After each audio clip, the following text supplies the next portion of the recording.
Hello everyone, स्वागत है। UPSC मुख्य परीक्षा 2020 के जो पेपर हैं उसके बारे में चर्चा करेंगे, किस तरह के क्वेश्चन एग्ज़ाम में पूछे गए हैं। चैनल को आप ज़रूर सब्सक्राइब करें और वीडियो को अंत तक देखिएगा। तो ये सामान्य अध्ययन का जो पेपर है, सेकंड जनरल स्टडीज़ का 250 नंबर का पेपर है, 3 घंटे का समय है। तो चलिए आगे बात करते हैं किस तरह के क्वेश्चन एग्ज़ाम में पूछे गए हैं। लोक प्रतिनिधित्व अधिनियम के अंतर्गत भ्रष्ट आचरण के दोषी व्यक्तियों को अयोग्य ठहराने की प्रक्रिया के सरलीकरण की आवश्यकता है। टिप्पणी 150 शब्दों में।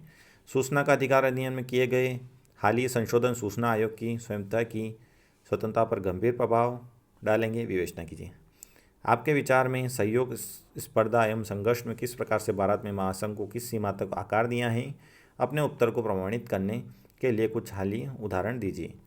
हाल ही में भारत के युग की न्यायालयीय अवस्था अभिसरणीय एवं अप्रशंसनीय होती प्रतीत हो रही हैं। दोनों राष्ट्रों की न्यायिक कार्यपालिका के आलोक में अभिसरण तथा अपसरण के मुख्य बिंदुओं को उल्लेखित कीजिए।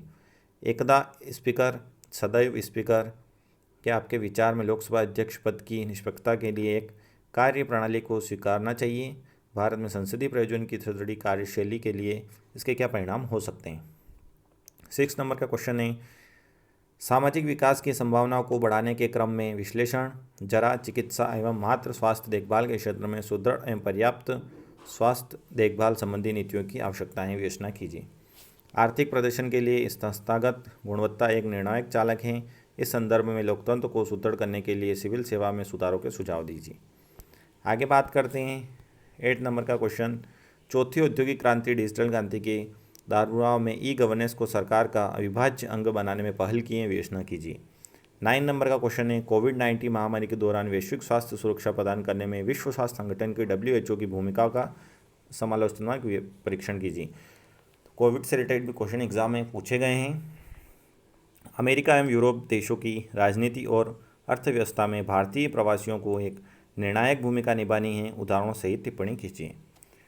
11 नंबर का क्वेश्चन है, राष्ट्र की एकता और अखंडता बनाए रखने के लिए भारतीय संविधान केंद्रीकरण करने की प्रवृत्ति प्रदर्शित करता है। महामारी अधिनियम 1897, आपदा प्रबंधन अधिनियम 2005 तथा हाल ही में पारित किए गए कृषि क्षेत्र के अधिनियमों की परिप्रेक्ष्य में सुस्पष्ट कीजिए, 250 शब्दों में। 12 नंबर का क्वेश्चन है, न्यायिक विधायन भारतीय संविधान में परिकल्पित शक्ति पृथक्करण सिद्धांत का प्रतिपक्ष है। इस संदर्भ में कार्यपालिका अधिकरणों की दिशा निर्देशों देने की प्रार्थना करने संबंधी बड़ी संख्या में दायर होने वाली लोकहित आलोचनाओं को न्याय औचित्य सिद्ध कीजिए। 13 नंबर का क्वेश्चन है, भारत में स्थानीय निकायों की सुदृढ़ता एवं समपोषिता प्रकार्य कार्यकर्ता व कोष को अपनी रचनात्मक प्रावस्था में प्रकार्यता की समकालिक अवस्था की ओर स्थानांतरित हुए हैं। हाल ही के समय में प्रकार्यता की दृष्टि से स्थानीय निकायों द्वारा सामना की जा रही अहम चुनौतियों की विवेचना कीजिए। 14 नंबर का क्वेश्चन है, विगत कुछ दशकों में राज्यसभा का उपयोगहीन स्टेपिन टायर से सर्वाधिक उपयोग सहायक अंग से रूपांतरित हुआ है। उन कारकों तथा क्षेत्रों को आलोकित कीजिए जहां यह रूपांतरित दृष्टिगत हो सकें।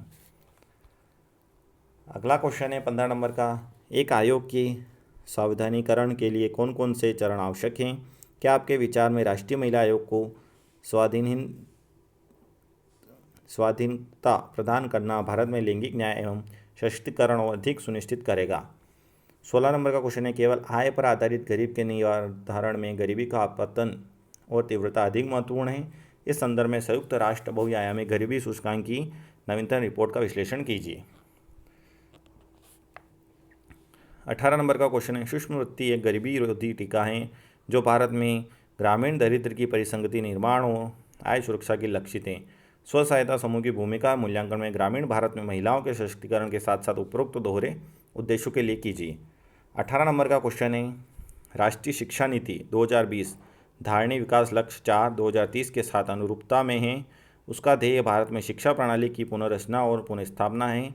इस कथन का समालोचनात्मक निरीक्षण कीजिए। 19 नंबर का क्वेश्चन है, चतुर्भुजीय सुरक्षा संवाद क्वाड वर्तमान समय में स्वयं को सैनिक गठबंधन से एक व्यापारिक गुट में रूपांतरित कर रहा है, विवेचना कीजिए। 20 नंबर का क्वेश्चन है, भारत रूस रक्षा समझौते की तुलना में भारत अमेरिका रक्षा समझौते की क्या महत्ता है? हिंद प्रशांत महासागरीय क्षेत्र में स्थायित्व के संदर्भ में विवेचना कीजिए। तो ठीक है फ्रेंड्स, यूपीएससी के जो इस साल के जो पेपर हैं मेंस के, वो हैं सेकंड पेपर। तो लगातार आप चैनल से जुड़े हैं, वो चैनल को ज़्यादा से ज़्यादा सब्सक्राइब करें। ठीक है फ्रेंड्स, जय हिंद, जय भारत, वंदे मातरम।